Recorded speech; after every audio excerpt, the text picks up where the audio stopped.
అటవీ సంపద పెంచడంపై అధికారులకు సీఎం రేవంత్ రెడ్డి కీలక సూచనలు చేశారు. అటవీ భూముల్లో డ్రోన్ సర్వే చేసి ఖాళీ స్థలంలో పండ్ల మొక్కలు నాటాలి అని చెప్పి రేవంత్ రెడ్డి స్పష్టం చేశారు. పండ్ల మొక్కల సంరక్షణ బాధ్యతను గిరిజనులకు అప్పగించాలని కూడా చెప్పడం జరిగింది.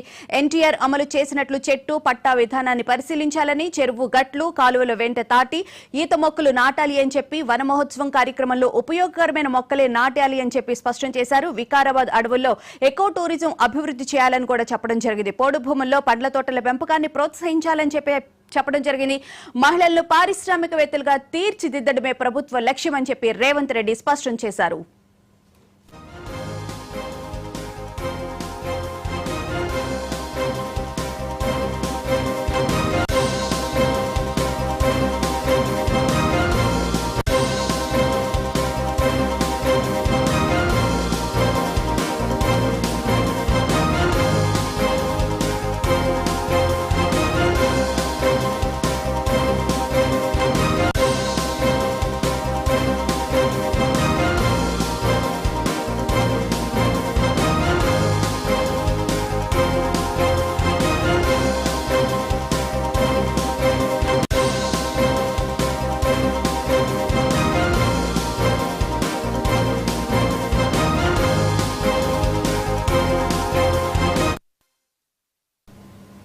అటవీ సంపద పెంచడంపై అధికారులకు సీఎం రేవంత్ రెడ్డి కీలక సూచనలు చేశారు. అటవీ భూముల్లో డ్రోన్ సర్వే చేసి ఖాళీ స్థలంలో పండ్ల మొక్కలు నాటాలని చెప్పడం జరిగింది.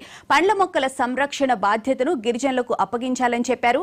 ఎన్టీఆర్ అమలు చేసిన చెట్టు పట్టా విధానాన్ని పరిశీలించాలని, చెరువు గట్లు కాలువల వెంట తాటి ఈత మొక్కలు నాటాలని చెప్పారు. వన మహోత్సవంలో ఉపయోగకరమైన మొక్కలే నాటాలని, వికారాబాద్ అడవుల్లో ఎకో టూరిజం అభివృద్ధి చేయాలని, పోడు భూముల్లో పండ్ల తోటల పెంపకాన్ని ప్రోత్సహించాలని, మహిళలను పారిశ్రామికవేత్తలుగా తీర్చిదిద్దడమే ప్రభుత్వ లక్ష్యమని రేవంత్ రెడ్డి స్పష్టం చేశారు.